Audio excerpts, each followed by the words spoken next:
Apocalipsis capítulo 5, versículo 8. Cuando tomó el libro, los 4 seres vivientes y los 24 ancianos se postraron delante del Cordero. Cada uno tenía una arpa y copas de oro llenas de incienso, que son las oraciones de los santos. Los 24 ancianos se postraron delante del Cordero. Hermanos, debemos tener la actitud de los ángeles. En Hebreos capítulo 12 dice que nosotros no nos hemos acercado a una montaña que se podía tocar, sino a donde, a Sión, es decir, a ese lugar especial donde está Cristo y los espíritus hechos perfectos y los ángeles alabando y adorando a Dios. Nosotros nos hemos acercado a tal asamblea. ¿Y cómo adora tal asamblea? Pues lo hemos leído con reverencia, con temor. Debemos tener la misma actitud del salmista. Mas yo, por la abundancia de tu misericordia, entraré en tu casa, me postraré en tu santo templo con reverencia. Salmo 5, versículo 7. Pastor, el Antiguo Testamento, sí, pero en este caso el Antiguo Testamento está diciendo la verdad que subraya el Nuevo Testamento. Hebreos capítulo 12. Y hermanos, estas cosas se deben enseñar a los niños. No hay nada mágico en estas paredes. Son cosas inertes. Cuando el culto termina, soltar a los niños a que corran, salten y brinquen. Les estará ayudando eso a entender el lugar especial en que se encuentran con la iglesia reunida, donde acabamos de adorar al Señor. Eso después, ¿pero qué? Antes. Te sientas con los niños y les dices, ¿a qué vienes a este lugar? ¿Y a qué venimos?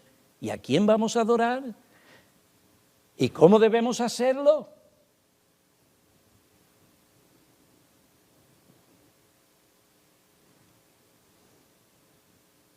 ¿Preparas a tus niños con instrucción, aún la manera en que se visten?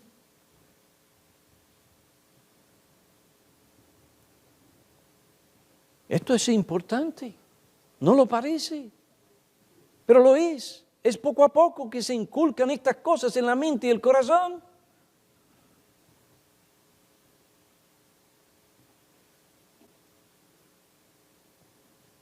Sobre el aplauso en la adoración, Gardner Hall, y es importante decir esto porque hoy en día esto está, mire, eso se hace por aquí y allá y la gente lo hace siguiendo a los demás. No ve las implicaciones de estas cosas.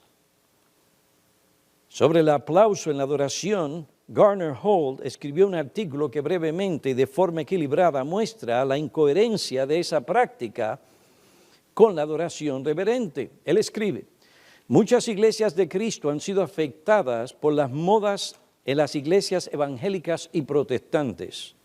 Por tanto, algunos hermanos están comenzando a defender que hermanos den palmadas a ritmo de las canciones y también aplausos en la predicación o otra parte de los cultos.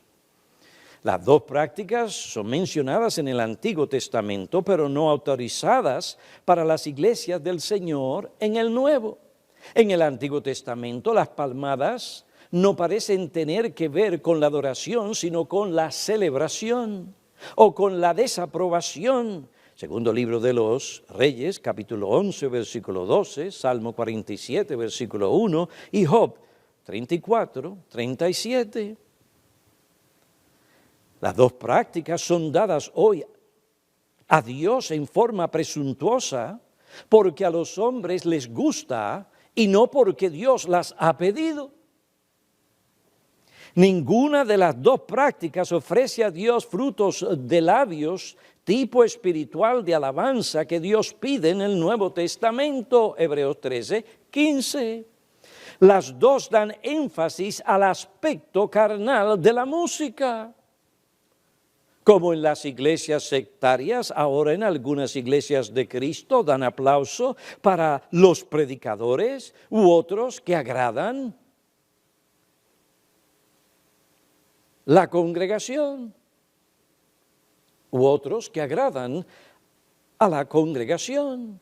La defensa más común de esta práctica es que equivale a decir amén. La palabra amén en hebreo significó originalmente firme. Llegó a significar cierto, verdad. La palabra griega usada para traducir la palabra hebrea significa que así sea. El enfoque del amén, y esto es muy importante, el enfoque del amén es el mensaje, porque con él afirmamos que el mensaje es firme y es verdad. En la adoración bíblica debemos enfocarnos en Dios y en su mensaje. Decir amén es autorizado en el Nuevo Testamento y armoniza con este propósito divino. El enfoque del aplauso es el mensajero o la persona, no el mensaje. Hace que la gente se enfoque no tanto en Dios ni su palabra, sino en el mensajero o persona que le ha agradado. El aplauso no es autorizado en el Nuevo Testamento. La Enciclopedia Británica relata lo siguiente acerca del aplauso en la historia de la iglesia. Cuando el cristianismo llegó a ser de moda, las costumbres del teatro fueron aceptadas en las iglesias. Un predicador, Pablo de Samosata, anciano, oiga bien, de la iglesia en Éfeso, en el año 260 después de Cristo, incitaba a la congregación a aplaudir sus predicaciones, al agitar un paño de lino. El aplauso de la retórica de predicadores populares llegó a ser una costumbre bien establecida hasta que desapareció bajo la influencia de un espíritu más reverente. El aplauso hoy en día también viene no de la Biblia, sino de fuentes mundanas como el teatro, y es mi oración que también desaparezca bajo la influencia de un espíritu más reverente. La verdadera cuestión al considerar estas y otras prácticas nuevas ¿es necesario tener la autoridad del Nuevo Testamento por todo lo que ofrecemos al Señor? ¿Tenemos que quedarnos dentro de la doctrina de Cristo? En muchas iglesias se han alejado mucho de este concepto cuidadoso de tener la autoridad divina por todo. Añade el escritor de este artículo: hace poco que hablé con un miembro de una iglesia de Cristo que apoya las palmadas y él me tildó de legalista por decir que debemos quedar dentro de lo escrito, pero respetar la autoridad de las Escrituras y evitar la presunción humana no es ser legalista, es respetar a Dios. Ya que la reverencia es un requisito para adorar a Dios y oír provechosamente su palabra, tenemos que cultivarla y evitar cualquier cosa o práctica que no nos permita hacerlo. ¿Entienden ahora por qué nosotros no aplaudimos? ¿Entienden ahora por qué nosotros no promovemos esa clase de megaconferencias donde se aplaude? ¿Por qué sustituir el amén por el aplauso? Nos dio Dios a nosotros esa autoridad.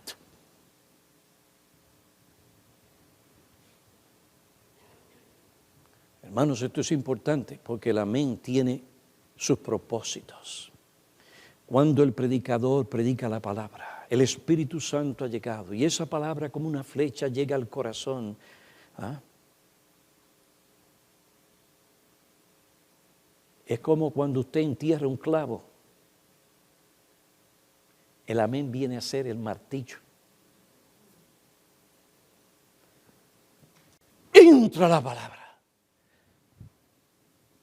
El amén viene y lo entierra profundamente para que no vuelva a salir del corazón y la conciencia. El énfasis es, esa es la verdad. El énfasis es la verdad. No es como lo dijo el predicador. Y qué buen catedrático, predicador, orador es tal persona.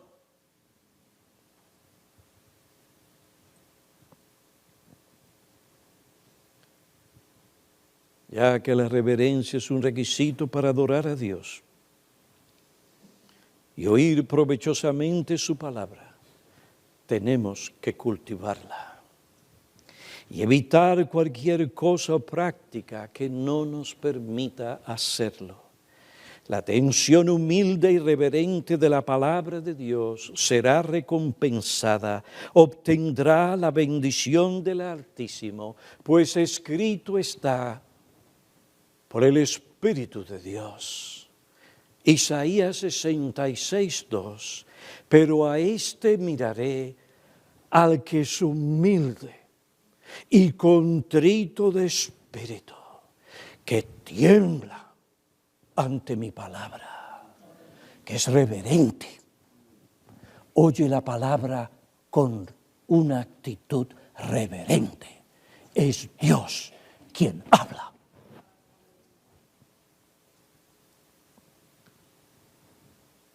Pastor, usted es anticuado.